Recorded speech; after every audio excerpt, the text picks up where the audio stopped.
Hey friends, thanks so much for tuning in. I'm always eager to have Harley Schlanger, the national spokesperson for LaRouchePAC, also an historian and a great friend to us. Always thrilled to have Harley on the line. Harley, thanks for joining us. It's my pleasure, Sean. Good to be with you again. Well, it sounds like you're next door, but you're actually in Innsbruck, Austria. Is that correct?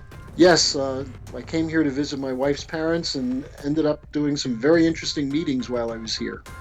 Well, we have so much to talk about. You sent me some notes. I want to cover Obama's speech and his plans to degrade ISIS or whatever it is he's claiming to do constitutionally or unconstitutionally, as the case may be. But I also want to talk about coming off the 13th anniversary of 9/11. Harley, it buoyed my spirits to see a video billboard in Times Square that was put up by AE 9/11 Truth showing the demolition, the freefall collapse of World Trade Center 7. There are many out there still trying to spread the word on the truth about what happened on 9/11.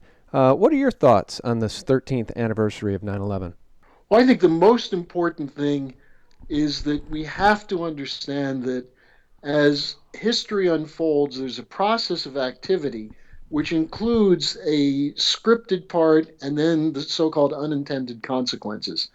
And I think to look back now from what we know today, it's so obvious that the President of the United States is operating against the interests of the United States, even as he says he's going to take on this barbaric force called the Islamic State, which should be taken on. But he announced that we're going to take it on in conjunction with our allies, including Turkey, Qatar, and Saudi Arabia. These are three countries that have been funding the Islamic State, but the Saudi connection to Islamic terrorism goes back to the original bin Laden operation, which was tied to the Bush family in the 1980s in our intervention in Afghanistan. So just a brief historical view at this, you know we're being lied to every step of the way on this. And to bring up one of the more poignant points on 9/11 is this Saudi connection. The families of the victims of 9/11 held a press conference 3 days ago or 4 days ago with three congressmen, a Democrat, Stephen Lynch from Massachusetts, Congressman Walter Jones, a Republican from North Carolina, and Massey, a Republican from Kentucky. And they have a bill in the House that would declassify 28 pages from the original 9/11 report. Now, I'm not qualified enough to comment on construction issues and things of that sort, but what I will comment on in terms of 9/11 is that the Saudis were involved in it. The Senate Intelligence Committee got information, very good information, intelligence on the Saudi role, and Bush classified it for obvious reasons, Bush and Cheney.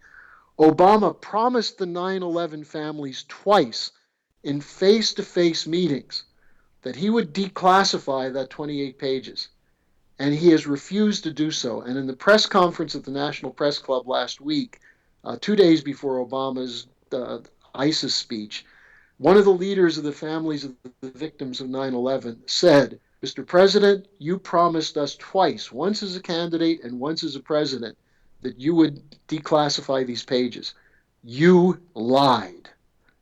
And I think that's a poignant reminder of what's at stake in getting to the truth on these things. Well said, as always. And just to back you up about the Saudi connection to terror, we know that when Prince Bandar bin Sultan visited Russia, he told Vladimir Putin not that long ago, back before the Sochi Games, that Saudi-controlled militants in the Caucasus will not disrupt, he said, the Winter Olympic Games in Sochi, only if Russia backed away from its support for Syria.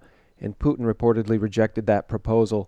Thank God for Putin being a counterbalance to these terrorist false flag forces coming out of the West. But I just wanted to mention that because it's so easy for people to forget these things. Now, why don't we bridge over and talk about the latest speech from the criminal in chief.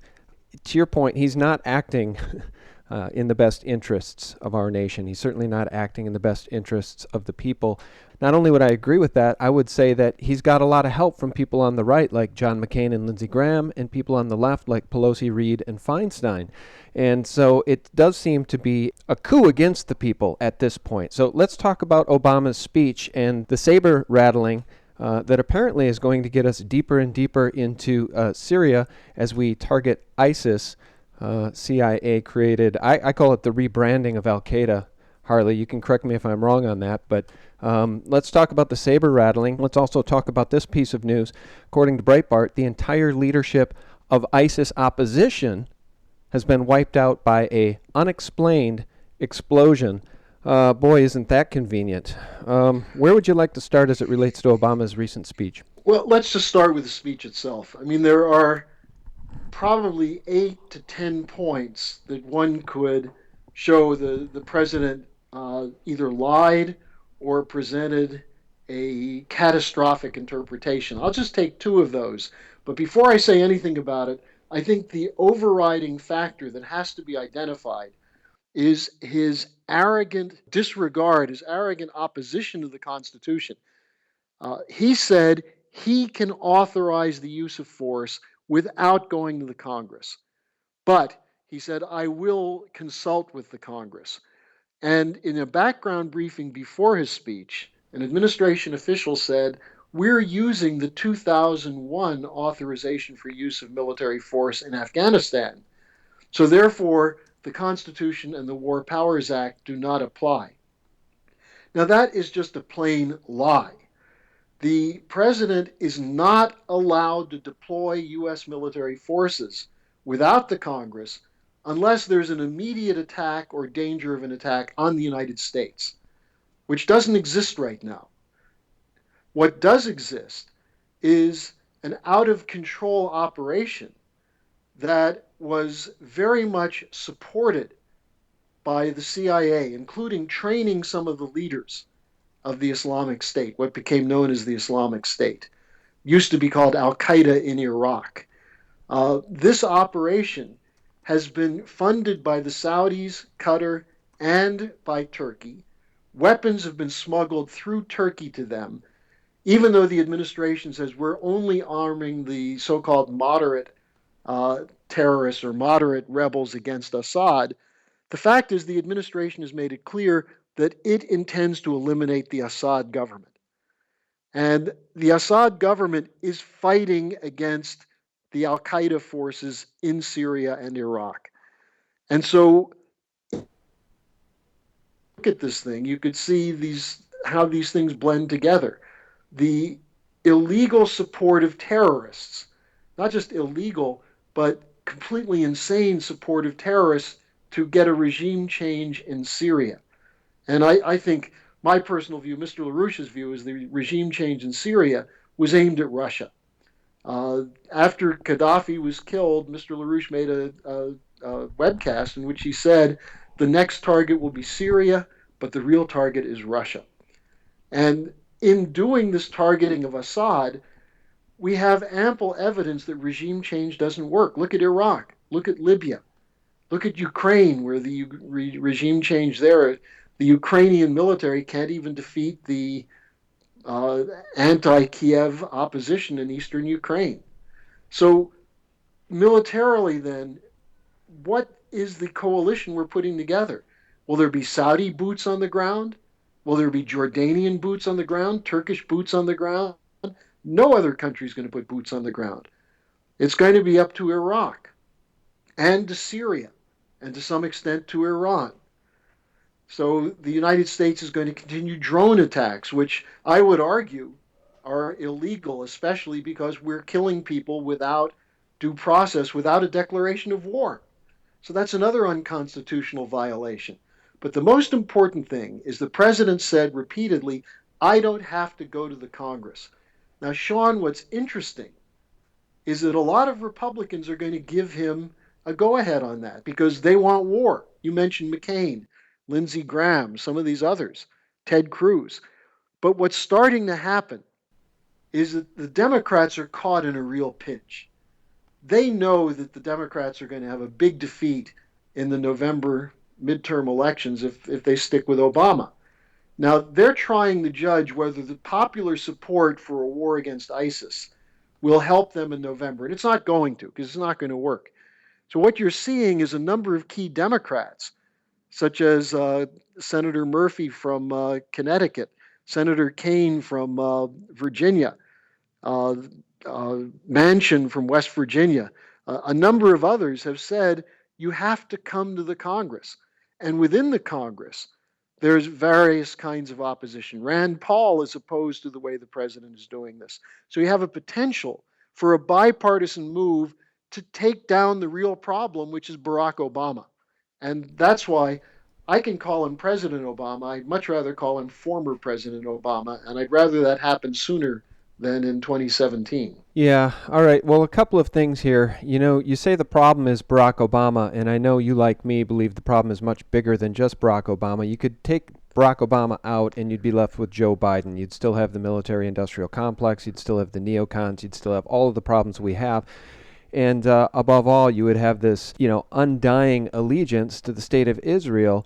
And you mentioned Ted Cruz, and the reason I wanted to bring up Israel is because Ted Cruz was recently booed off stage, and he was booed off stage by a group of Christians who were taking exception with his speech in which he continued to talk about terror attacks on Israel. Israel, we need to stand with Israel. He lumped in Hezbollah with Al Qaeda.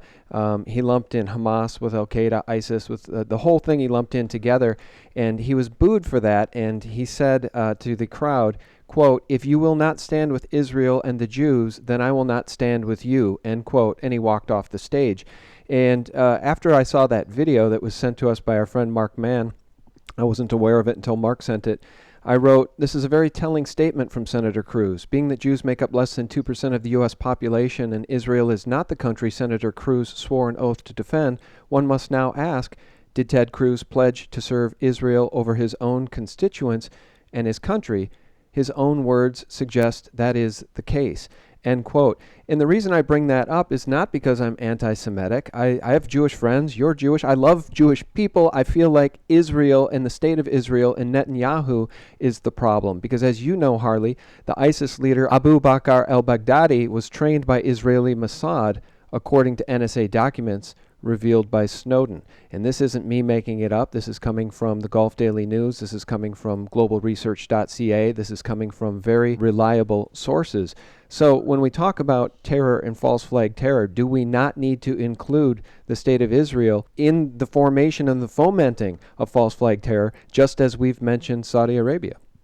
Oh, absolutely. And I think the point in terms of U.S. domestic politics is that we've had a situation now for the last, since the 1967 war, where anyone critical of Israel is immediately labeled anti Semitic.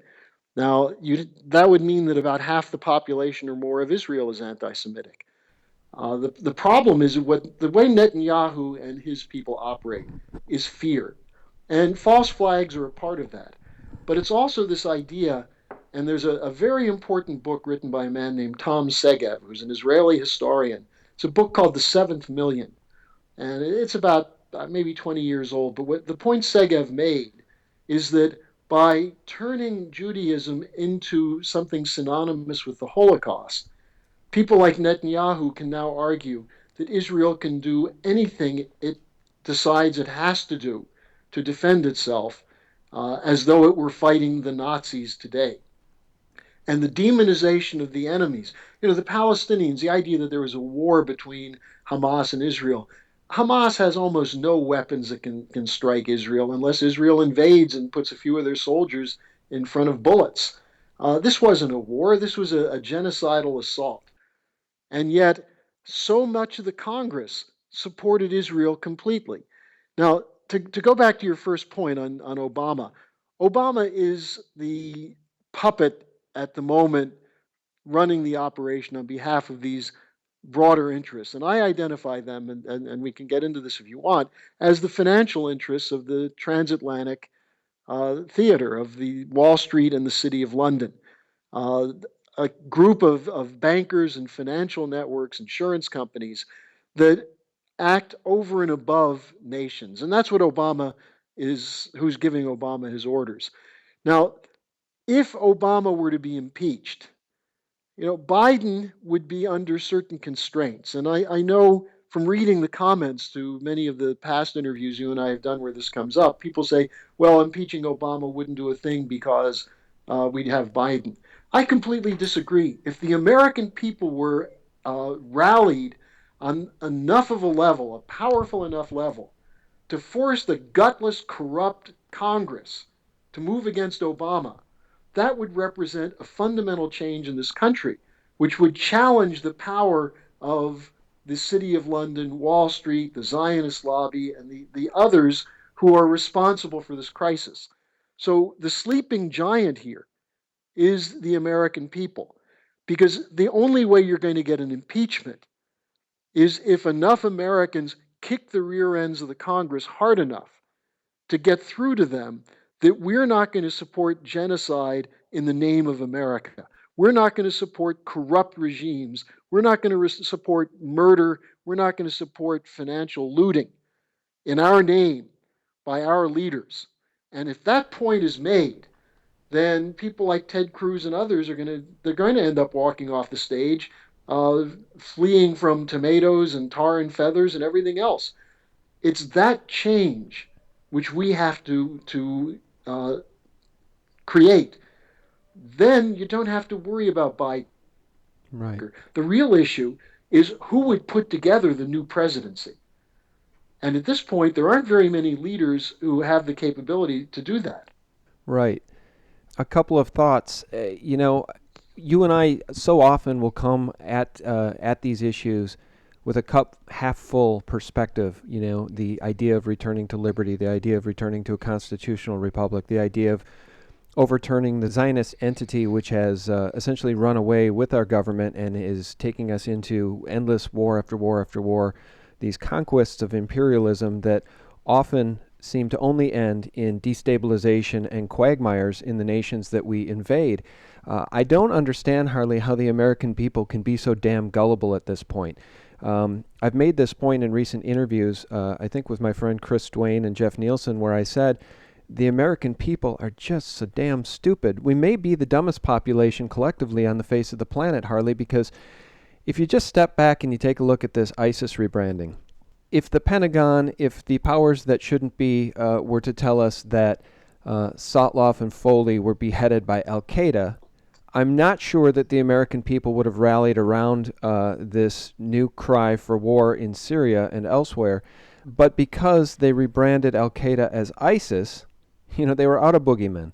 Bin Laden's gone. Al-Qaeda's powers have faded, supposedly, or Al-Qaeda. The American people didn't care anymore. People are tired of war. But now suddenly they present us with the Foley and Sotloff quote-unquote beheadings. By the way, it appears that Sotloff was an Israeli agent. He certainly was a dual citizen anyway of Israel. There's a lot of suspicion that he was an Israeli agent. Both of those beheading videos stop before the actual beheadings occur. There's no actual forensic proof that either of those men are dead.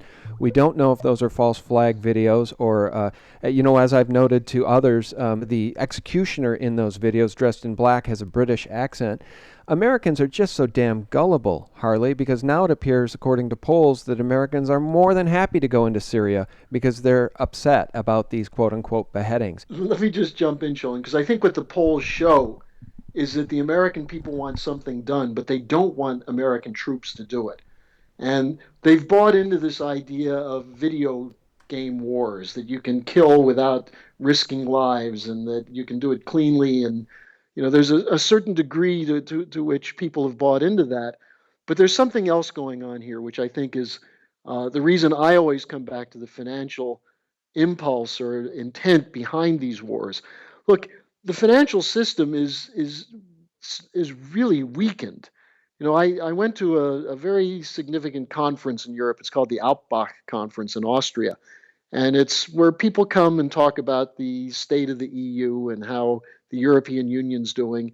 And they have a lot of EU officials who come up and say, well, look, the fact is we're still holding together and we haven't had a war in Europe. And so we're making progress. The conference itself was subtitled The EU at Midlife Crisis. And at one point I intervened and I said, I think this is a pretty terrible title. if you're trying to talk about the health of the EU, because what follows midlife crisis? Usually old age and death. And I brought up the fact that the European banking system is extremely weak. There are 5 or 6 major banks that are going to fail the stress tests. There are big banks in Portugal, in France, in Austria that have gone out of business in the last weeks. The Scottish referendum threatens the City of London and the pound, which is a very interesting development there, that the Scots no longer feel as though they want to be part of the United Kingdom. Uh, Europe is terribly weak, but something that was missed by most Americans was a press conference 3 weeks ago by the Federal Reserve and the FDIC, where they talked about the living will provisions of That's the right. Dodd-Frank bill. That's right. And the living will provision is basically, can a bank go into bankruptcy reorganization without having a systemic effect and without needing a bailout? And what Thomas Honig, the vice chairman of the FDIC, said is no, this living will system is inadequate. And he said, in fact, there's so much increasing complexity and increasing debt that the bankruptcy of one bank would bring the whole system down, something that would be worse than what happened in September 2008, because we're coming up now on the 6th anniversary of the collapse in 2008. I spoke with the former chief economist of the Bank for International Settlements, who said not a thing that we've done since 2008 has lessened the possibility of a crisis. In fact, when the crisis comes, and he said it could be in 6 to 12 months, it will be bigger and more uncontrollable, and the central banks will not be able to bail it out this time. And I think that's a factor that most Americans don't know anything about that, but they don't believe the stories about the recovery. Wages are lower, jobs are harder to find, people have less ability to borrow money to start up businesses or to keep businesses going or to feed their family. Uh, there's an angry mood in America, but the problem is, as you point out, the ignorance means that people don't know who to blame. So they blankly say, I don't like the Congress, I don't like the president, but they don't do anything about it. I think the impulse coming from a small group of people who know what's going on and who have solutions could pick up steam now as unlike any time, including in 2008. But you do remember, Sean, when Bush started pushing the bailout bill, the initial reaction was huge protests from the American people, and they voted it down the first time.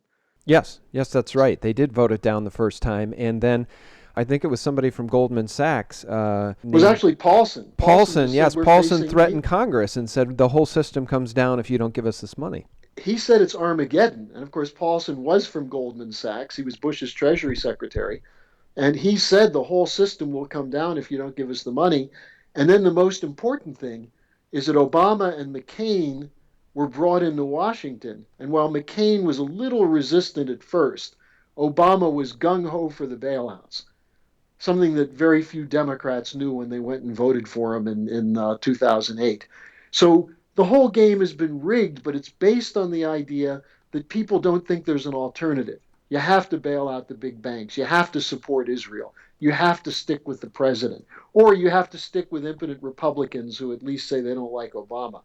We've got to create something outside of that, which is an American impulse towards a new presidency, which takes up the existential questions of reorganizing the banking system, putting the bankers who committed crimes in prison. The starting point for this is Glass-Steagall, as we've said over and over and over.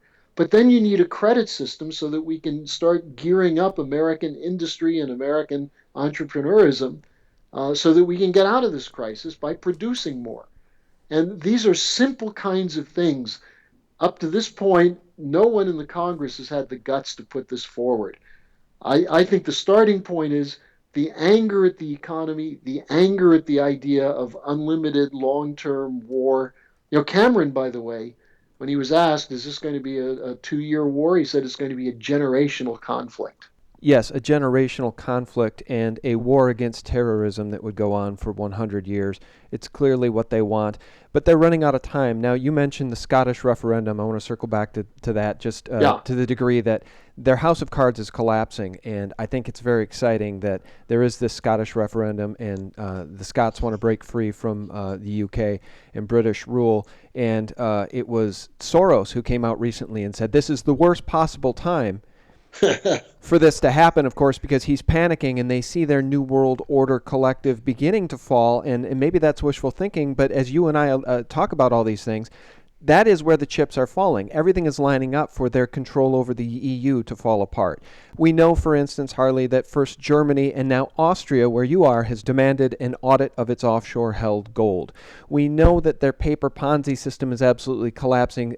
China and Russia are de-dollarizing, and that is why we hear all this saber rattling. That is why there's so much war and call for war coming out of our own government, as these people beholden to the banksters, continue to do the bidding of the banksters in an effort to prop up this totally bankrupt, morally and otherwise, Western financial system. It's a Ponzi that is collapsing. So the Scots want to break free. Russia wants to break free of the United States. Brazil, India, everybody wants to break free of this criminal dollar paradigm, right? And I think at the end of the day, that's the good news. So if you and I constantly are trying to find the good news, by the way, feel free to jump in at any point. I'm not trying to steamroll over. You've said so Oh many well, great look, that's things. I just but wanted to give you. that's very important what you just went through, Sean, because there are 2 points. Just to go back to the Scottish referendum for a moment, Cameron is panicked. The Queen is not happy. She is said to be kicking people. That's why the Labour, Liberal, and Conservative parties all were in Scotland last week. And Cameron was so stupid. He said to the Scots, if you break from the UK, you're going to be more vulnerable to terrorist attack. And of course, given the role of London in controlling and coordinating international terrorism, I think the Scots got the message that that's a blackmail threat against them. But if Scotland goes, the question then is what happens to the European countries? What about Catalonia, the Basque countries, Sardinia, Corsica, uh, the South Tyrol, where I am now, the northern Italy, southern Austria? You could have a breakup of nations. The only nation that isn't threatened by this is Germany, which actually functions in spite of Merkel, as a real nation. So the European system is dead. It's just waiting for someone to declare it dead after an autopsy. But so is the U.S. We have had a growth of 60% of the assets of the too big to fail banks in the post 2008 period, while their lending just in the last period started up again a little bit, but it's 1 to 2% above where it was. Most of their money still comes from trading of derivatives and other toxic assets. So this system is going to be finished. Now, the second point you made, and this is crucial, the Russians and the Chinese have not just been sitting still, allowing NATO to surround Russia and Obama's Asian pivot to threaten China. They've actually organized about half of humanity through this process called the BRICS: Brazil, Russia, India, China, South Africa.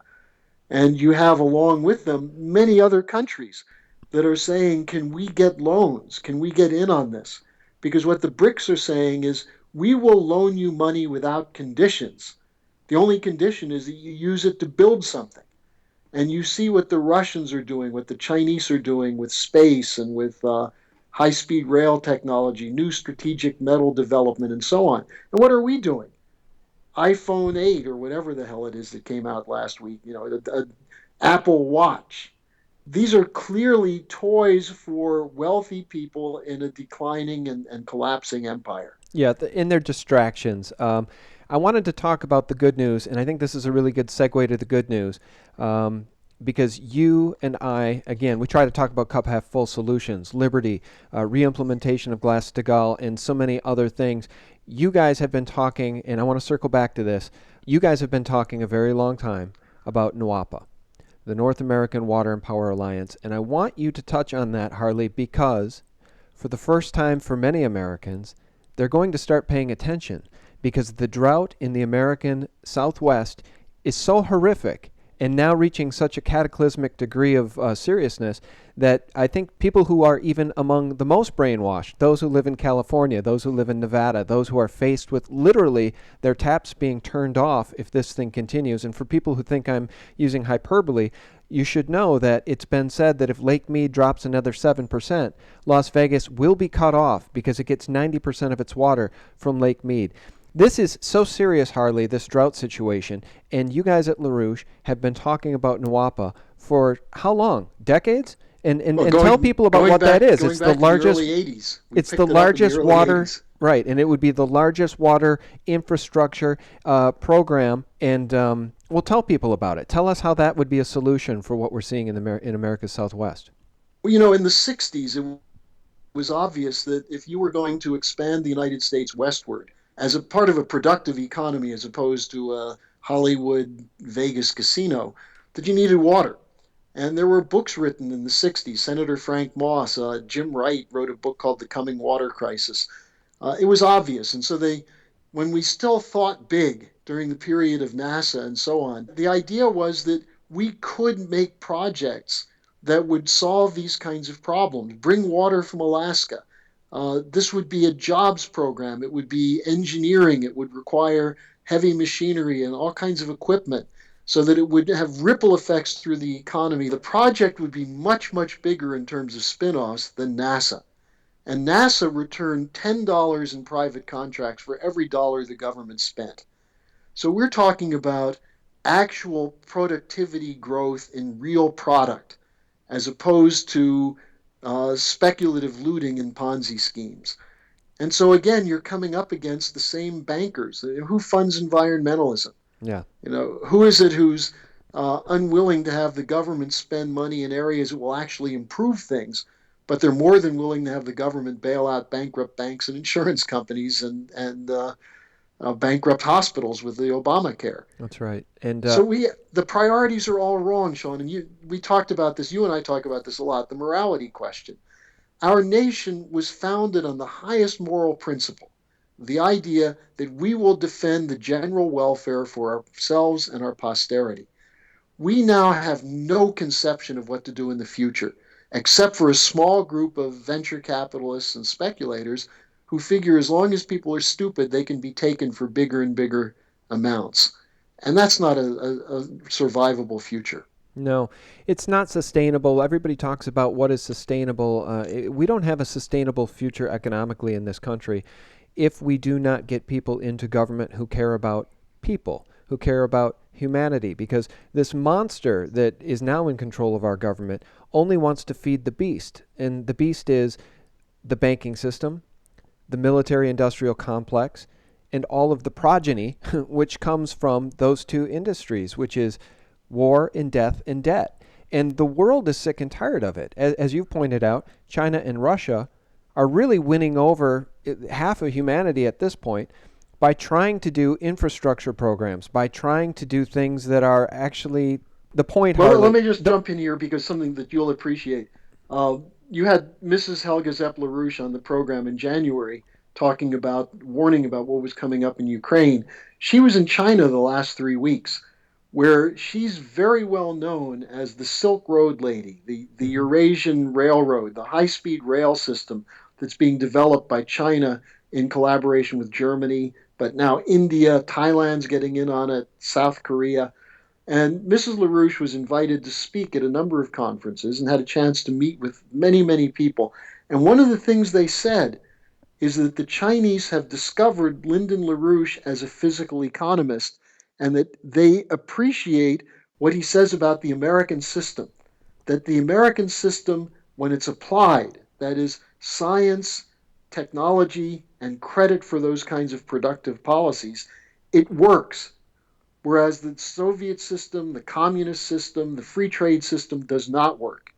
And so Mrs. LaRouche had an opportunity to see this firsthand. And she said, look, I've seen the future and we'd better get with them. They want us to participate in it because we can speed up the process for their development as well as reverse the collapse of our own sector. Yeah.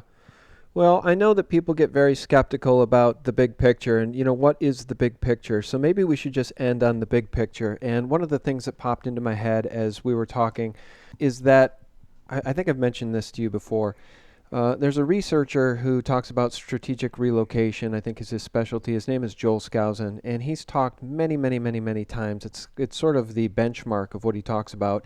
And his belief is that everything is being set up for a China Russia first strike, a nuclear strike on the United States. That has been his position for as long as I've been listening to his interviews. And as I take a look at the big picture geopolitically, I tend to no longer believe that he's correct. And now either I'm gullible and he's correct, or things have changed and he's no longer correct. And what do you think, Harley? Because what I see is I see the United States, Great Britain, and Israel, with the help of NATO, rabble rousing, surrounding Russia, and doing. I've called the United States at this point the bully on the playground. And what I see is China and Russia embracing the old American system, which you've just hit on, and working together to trade, to build alliances, to try to do things that aren't solely revolving around the military and military expansionism and expansion of empire. So I guess my question to you is, could Joel Skousen be correct in that this is just a big ruse and it's China and Russia that they've had this plan that they want to hit us first? Because that's not the way I see it at this point. I see the United States as doing really all the bullying that's going to lead us into World War III. Well, let me put it this way. We now live in the evil empire. The force of evil in the world is coming out of these idolaters of money on Wall Street and the city of London, who care not a whit for the lives of the American people that they're so happy to loot and rip off. And, I think that you have to take this question, as you said, in the big picture. What Putin was faced with when he came into office was Russia being looted by Wall Street and the city of London. The population was collapsing, the country was a mess. And what he said he's going to do is use Russian resources to develop the people of Russia. This is what President Xi of China is doing. This is what we used to do. This is why people love America in the old days, because we took our natural resources and used them to develop a nation, a continental nation that worked, that gave people mobility, upward mobility, gave people the freedom to innovate, also the freedom to fail, but an opportunity to come back and try again. That's the tradition that we've given up in this country. And there are other countries that want that. Now, Russia and China aren't perfect. They've got lots of problems, most of which is they live in a world where they have to spend a lot of money on defense because they're worried about NATO deployments. And they hear Obama and Cameron at the Wales summit of NATO talking about putting 25,000 rapid deployment forces on the Russian border. So I think, Sean, you're not naive at all. I think the world has changed dramatically. And people who are strategic thinkers have to change along with these kinds of facts on the ground that are changing. Well, Harley, I think a great way to just summarize and wrap this thing up then is to end with this piece that was posted by Zero Hedge, and we posted it at SGT Report on Saturday, and it goes like this. The Fed has a big surprise waiting for you.